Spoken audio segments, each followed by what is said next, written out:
আপনারা বাংলাদেশে যারা কওমি মাদ্রাসায় পড়ে ঢালাও ভাবে তাদের ওহাবি বলেন, এটা একটা ভুল। এক ভাই প্রশ্ন করেছে, কিছু সুন্নি আলেম আছে, কিছু গ্রাম্য লোক আছে যারা বলে ওহাবি আলেমের পেছনে নামাজ পড়া জায়েজ নাই।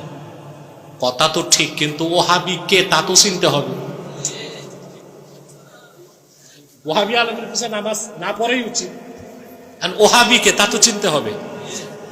আপনারা বাংলাদেশে যারা কওমি মাদ্রাসায় পড়ে ঢালাও ভাবে তাদের ওহাবি বলেন, এটা একটা ভুল।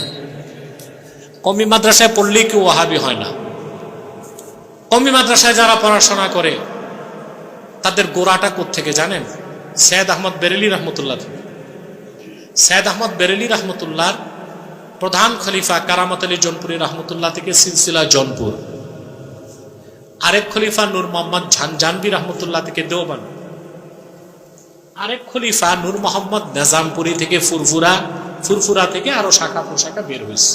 তো গোড়াটাকে সৈয়দ আহমদ বেরেলি। তো সৈয়দ আহমদ বেরেলি রহমতুল্লাহর যে মাসলাক ছিল, যে মাশরাব ছিল, জৌনপুর, ফুরফুরা এবং উলামায়ে দেওবন্দ মূল ধারার যারা, তাদের মধ্যে খুব একটা পার্থক্য নাই। এই জন্য আপনি ওই দেওবন্দে পড়লে, কওমিতে পড়লে ওহাবি বলবেন, এটা একটা অবিচার। ওহাবিকে ইবনু আব্দুল ওহাব নজদির আকীদায় বিশ্বাসী ওহাবি।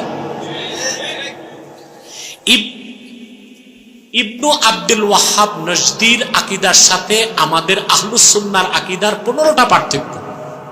এখন যদি আপনি সহজে চিনতে চান, যারা কট্টর